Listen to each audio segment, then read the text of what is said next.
Welcome to Changing Higher Ed, a podcast dedicated to helping higher education leaders improve their institutions. My name is Dr. Drum McNaughton, and I'm the CEO of The Change Leader, a management consultancy that helps university leaders create sustainable higher ed institutions through holistic approaches to strategic management, university academics and operations, change management, leadership, and governance. Our podcast brings you the latest in higher ed news, as well as some of the top experts in our profession who will share with you their perspectives on how you can grow your institution. Our guest this week is Dr. Jamie Morley, the CEO of Education Consulting Solutions.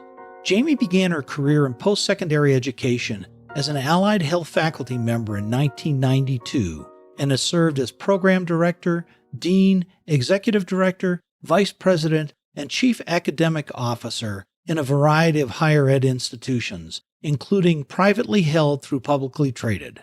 She practices what she preaches. She owned and operated Trinity Learning Solutions, a school that offered advanced computer certification training online, and her school consistently had annual retention and placement rates that exceeded 90%.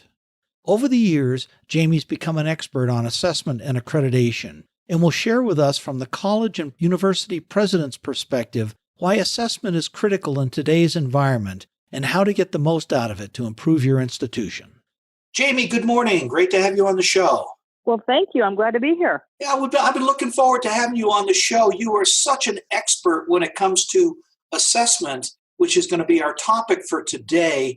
I think this is especially important with the negotiated rulemaking that's going on and taking a look at how they're going to be exploring defining the credit hour. So tell me, how did you get involved and interested in learning assessment? Well, I started my career years ago primarily with nationally accredited universities. And I quickly learned that in that environment, they define student learning as things like retention rates and graduation rates. And that really determined their success. That's how they measured institutional effectiveness. As long as they had good retention and they had good student satisfaction surveys, they considered themselves having met the mission. And when I started working with more traditional universities, it was diametrically opposed to that. There's entire institutional research departments, and they're struggling with getting the faculty to participate in this. And it was just kind of a big mess. And yet I was always intrigued by the fact that, what is student learning? just passing a class doesn't necessarily mean that you've achieved the competencies or that you are proficient in that topic. And I don't know, it's just always intrigued me, I think.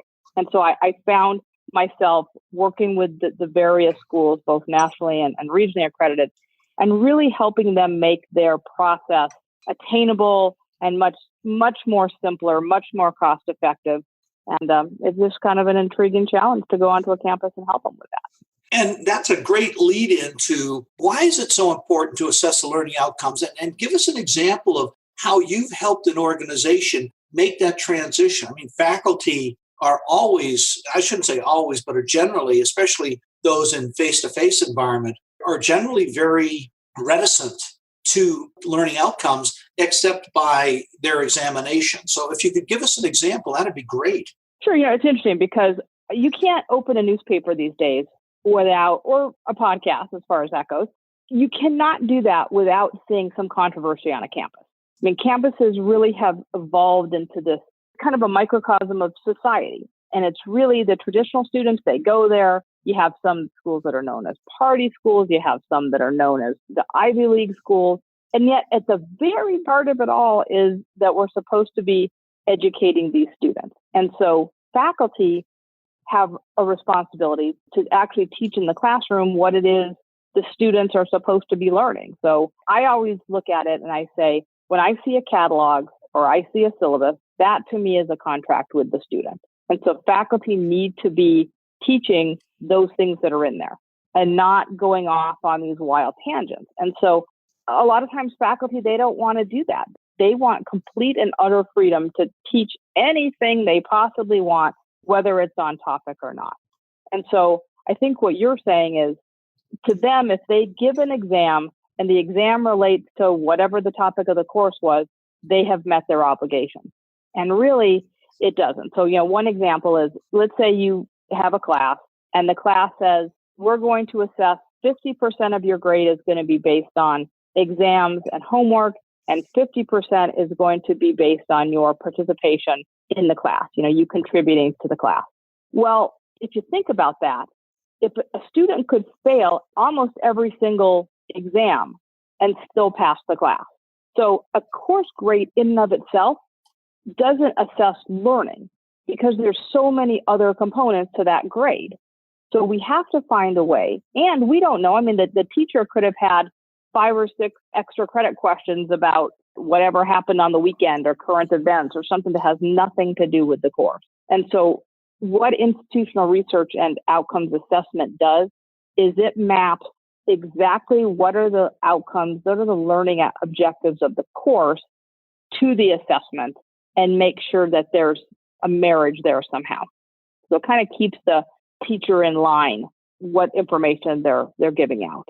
Well, that makes it very challenging in some respects, especially with course content, where you have accreditation bodies. WASC is one that comes to mind that says, as part of shared governance, the faculty control the curriculum. That's correct. But also part of what WASC requires is that you can prove that the curricula that have had involvement with the faculty, that the faculty agreed these are the important concepts. Once you have buy-in and everybody agrees that these are the items that need to be covered, then we have to map those items. So if there's 20 things that you want the students to learn, 20 competencies or skills or pieces of knowledge that you want a student to walk away with, then we have to make sure that those are mapped somewhere. So somewhere in all these variety of courses that students are going to take, you've touched on those 20 key items. That's what mapping is all about. But faculty have full ownership over that. They just then have to teach exactly what you've all agreed on. And that curriculum mapping, especially when you're developing a course, is critical because it does spell out the programmatic competencies, where they're going to be taught, et cetera. So, and how your course learning objectives roll up to your program learning objectives. All of this it's a systemic approach to curriculum. And these outcomes, and this is part of the reason why most institutions have what they call program review. It's looking back at a program to see how they've been doing, what they've been doing, and how they can improve.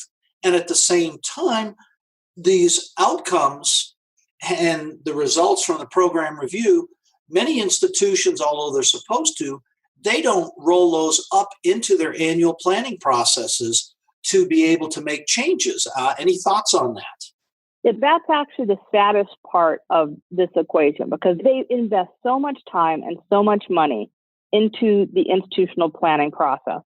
And yet they forget, they do all this work, they collect all the data, they analyze the data, they typically put out these great reports for their accreditor. But a lot of times it sits on the shelf. And the whole purpose of evaluating student learning is to inform campus decision making. So, for example, if you have a program and you see the students are leaving the program and they're not, let's just say it's a nursing program, and they're not able to pass the licensure exam, well, that's a problem. And if you did this correctly, you could actually track back and see where are the students struggling? What changes do we need to make in the curriculum? Or what changes do we need to make in the admissions process? Maybe we need students that are coming in with certain prerequisite skills, for example.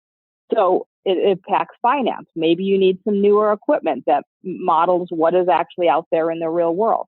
So the results of your student learning assessment outcomes really should inform your admissions, your financial aid, your enrollment management, staffing, sometimes facilities, all of those areas that do roll up into the annual strategic plan that is done for the university should be informed by your results of your student learning. And that makes perfect sense if you're looking at a system holistically, like we do as a consulting firm, and as you do in your consulting as well. You have to be able to see what the outcomes are. And it's not that they're just academic outcomes. They really have impact on the entire university. I mean, the best institutions that I've seen program review goes up to the academic committee of the board, and they review things to make sure things are going as well. Oh, absolutely. Absolutely. I mean, at the heart of the university, you're there to educate students. And if you're doing it correctly, if you are truly educating students, guess what? Your endowments are going to go up. Your enrollment numbers are going to go up. You're going to attract the best faculty. I mean, you don't have to be a top tier institution. I mean, even small and medium-sized institutions can be very, very successful at this and in turn make their other processes so much easier.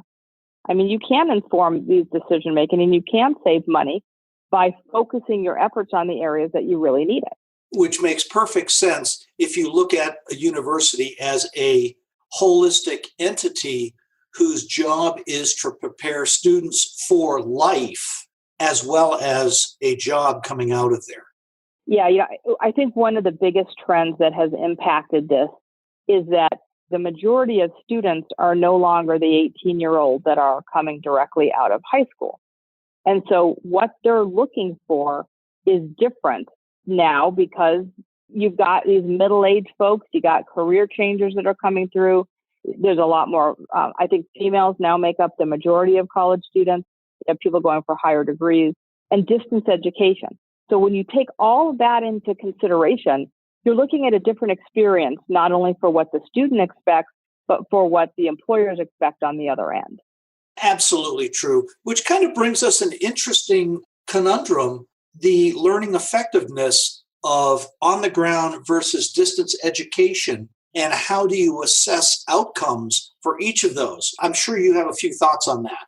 I do. And honestly, in 99% of the cases, obviously, if we're talking med school or something where you have to actually do hands-on surgery or practicum on somebody, that's a little bit different. But 99% of the time, when you're taking a class on ground and a class online, there is not any differences in that student outcome. So for example, you might have a sociology class and the learning outcomes for the class on that syllabus are the same, whether they're taught on ground or online. The student needs to walk away with have learned the exact same thing.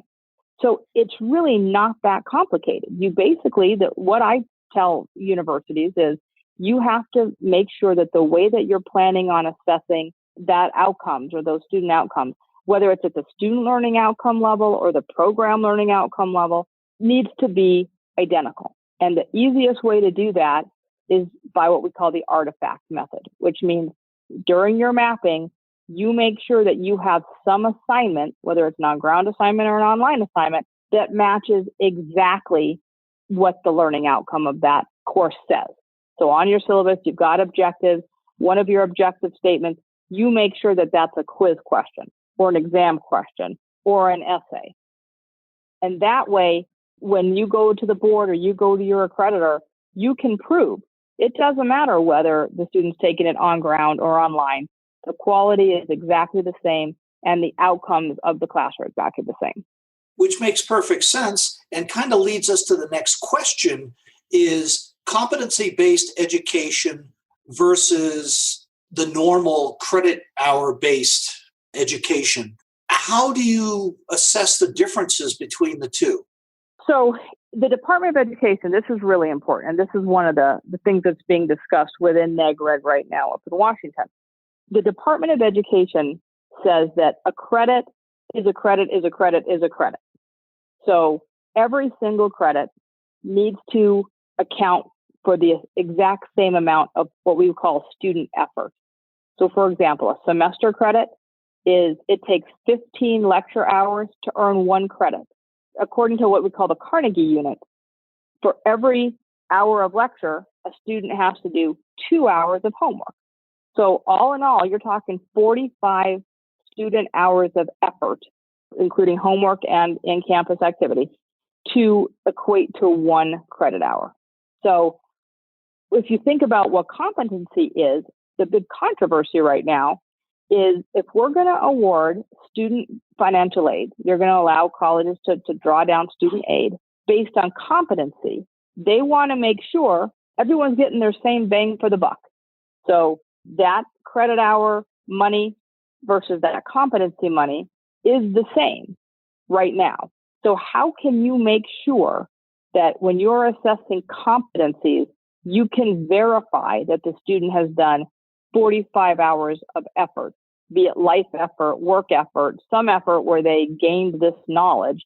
Maybe it wasn't in a classroom, but somewhere in the world they gained this knowledge, and it's quote unquote worth one credit or that money. It all comes down to the almighty dollar at the end of the day. So someday I think we're going to get past this, and it's not going to come down to this competency has to equal 45 hours because that equals X amount of financial aid dollars. I think it's going to be much more esoteric than that. But right now, that's the big challenge, is that they're trying to link, kind of a square hole round peg problem, I think, with competency based. But it is important, and there are ways to assess it. And actually, it's easier to assess than traditional education, because you literally, whether it's a checklist or an externship or a competency, I don't want to do a checklist again, but essentially that's what they do, is they will have a list of this is what the student needs to be able to demonstrate that they can do. And as long as you can do that, you earn the credit. So in some ways, it's a lot easier than traditional student assessment. Which in many ways makes a lot of sense, but at the same time, is the 45 hours per credit hour, does that make sense? And how do you actually assess that? Maybe a better way of doing that would be understanding what the skills are that are necessary and assessing if in fact they have those skills versus the quote hours of gaining those skills. Right. And that's clearly the mission. And I think that's probably on the table at NEGRIG right now. I think that's the type of things that they're discussing to make sure that it is fair and it is apples to apples. And it is, some professions, it's a no-brainer. These are the skills that a nurse needs. These are the skills that a dietitian needs. These are skills that the physical therapist needs. That's really easy. But what about things like a person that's going to graduate with, a history major, or any of these other liberal arts, education? Some states do have teacher requirements that are very, very specific. Others still don't. So it's who's that body going to be that decides these are the competencies that a history major needs. It's not black and white. And the other thing, too, is, coming back to a thread we were talking about a little while ago with faculty controlling curriculum, how are they getting input into what are the necessary skills? For me, it would seem like this is where you would have some sort of partnership with employers and faculty to jointly develop curriculum, or at least the employers giving input into the curricula so that what competencies are truly needed in the workplace. One of the complaints that I've had for many years is you have so many faculty who live in the ivory towers. They're so focused on research, which is good and it's necessary. But if in fact you need to be teaching certain competencies, is research going to give you what those competencies are? Maybe yes, maybe no. Yeah, I agree. I do think some universities have the mission where primarily they are a research track university. And so having the courses taught by TAs, that honestly is just fine. If you have a really structured plan and your curriculum has been mapped so that it's very clear that these are the objectives or the outcomes of this course, or these are the objectives which really break down to the knowledge, skills, and ability at the course level or at the program level. If you're doing that right, it's going to roll up to the institution's mission of whether it's research or endowments or athletics or all these other areas of the university that are so important in a top tier university. It's going to roll up just fine as long as you have done a really good job at structuring an institutional effectiveness program all the way down to the course level. And that's really the key, I think. I agree with you. It's so critical to have that institutional effectiveness, which is really a function of the IR, the institutional research department.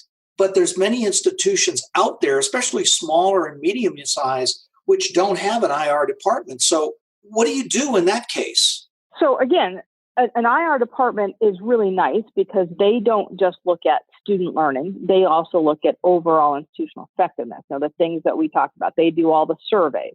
They do all the employment data for staff and faculty. I mean, IR departments are beautiful. I mean, they're a great resource. The vast majority of schools that I work with, they don't have such a thing. So really, it comes down to the dean or the program directors. And so being really organized is critical. And so my recommendation whenever I go into these schools is this is an annual process. This is an ongoing process. It's not something that starts and stops with your accreditation readiness.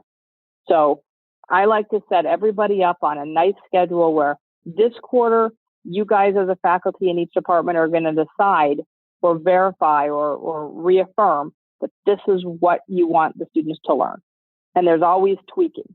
And the nationally accredited schools have always been really, really good at this because they have brought in program advisory committees and they've been mandated by their accreditor to have employers on the boards and those kind of things. So they actually came to market a little bit quicker than the universities as far as getting on board goes.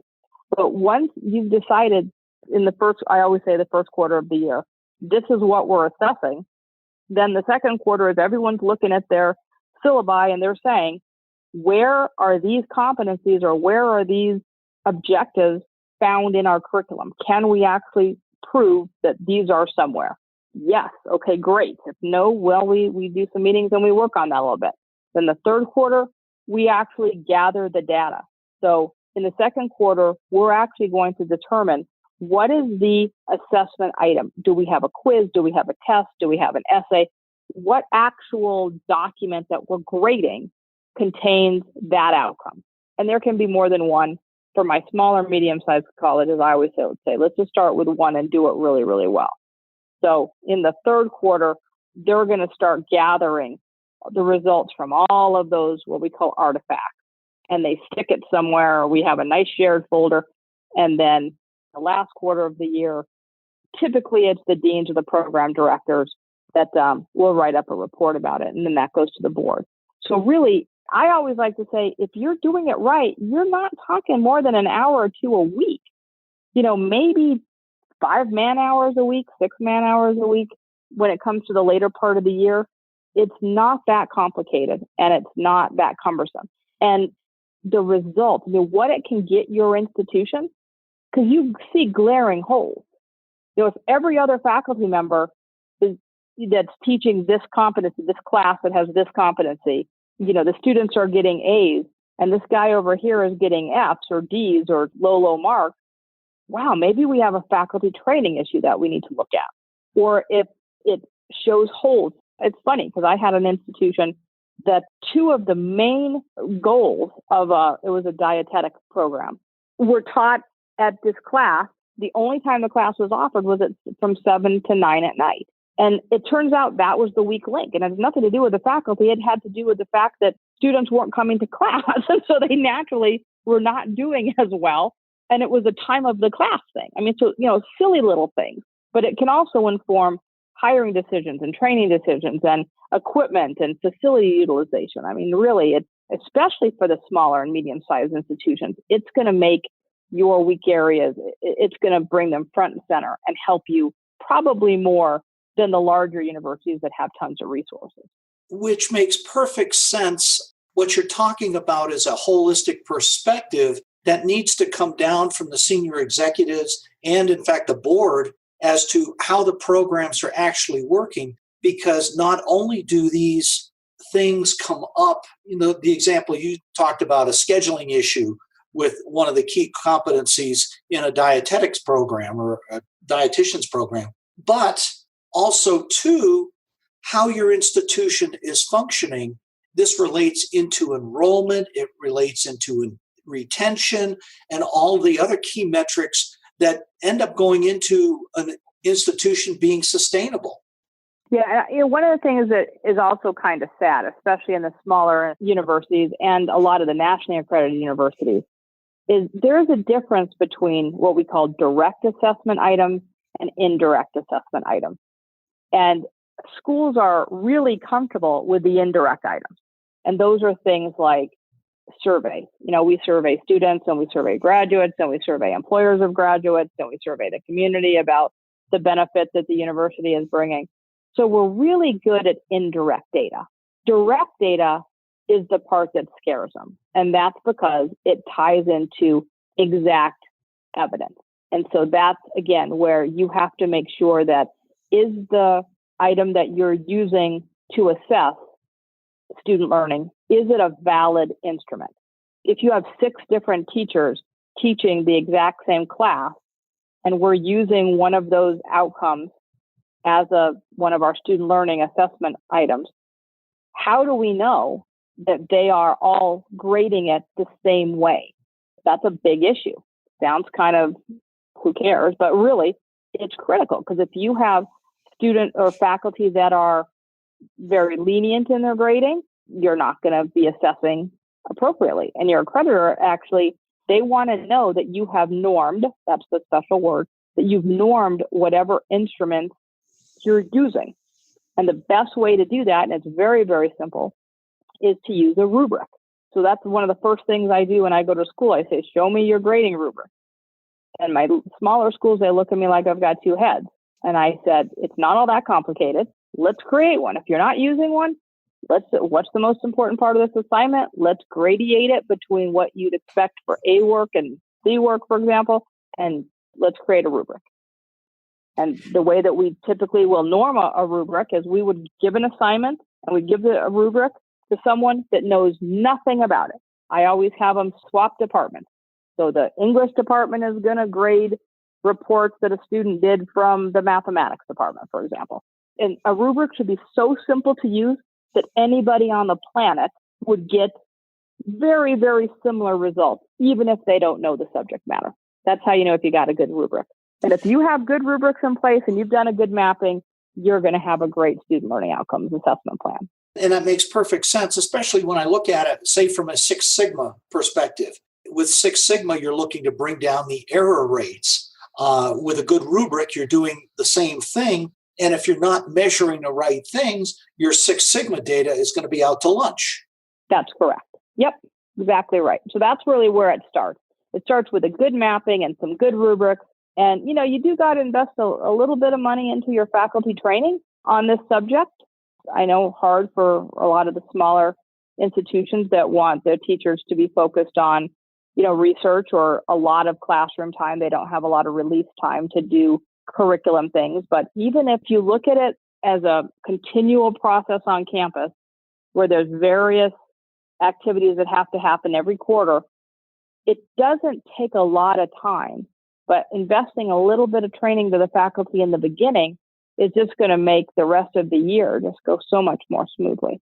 It makes perfect sense. So we're coming up to the end of our time together, unfortunately. Right now, we have so many university presidents who are not coming up through the ranks. They're actually coming from business and other areas. What would be the 3 things that you would want to advise a university president about how important assessment is and what they need to be looking at it from the top chair? Well, that's a great question. I hadn't really thought of it from that perspective. But I guess what I would say is, if you're coming from a business perspective, you have an advantage, because in business, your objective is the bottom line. So you are used to developing programs and processes and procedures in order to get where you need to go to meet the goal. Education is no different. It's just different terminology, essentially. My first piece of advice is, if you have an institutional research department, go and meet them. Go talk to them. Don't be afraid, because my guess is you have a lot of information that you can give them to help them streamline the process. Because if you are successful in business, getting to your bottom line and getting to the objectives and the mission of the institution, you can do the exact same thing with your outcomes assessment. It's just different words, but it's the exact same process. It's an organized process to prove you are meeting your objectives.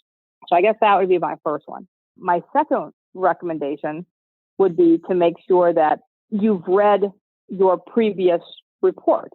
because so many people come in and they either want to change everything because they were told that, nothing is working. But chances are, if you're a accredited university, you've got tons of data that you've had to turn in the past, whether it's to your state or the accreditor or the Department of Ed, and to your board.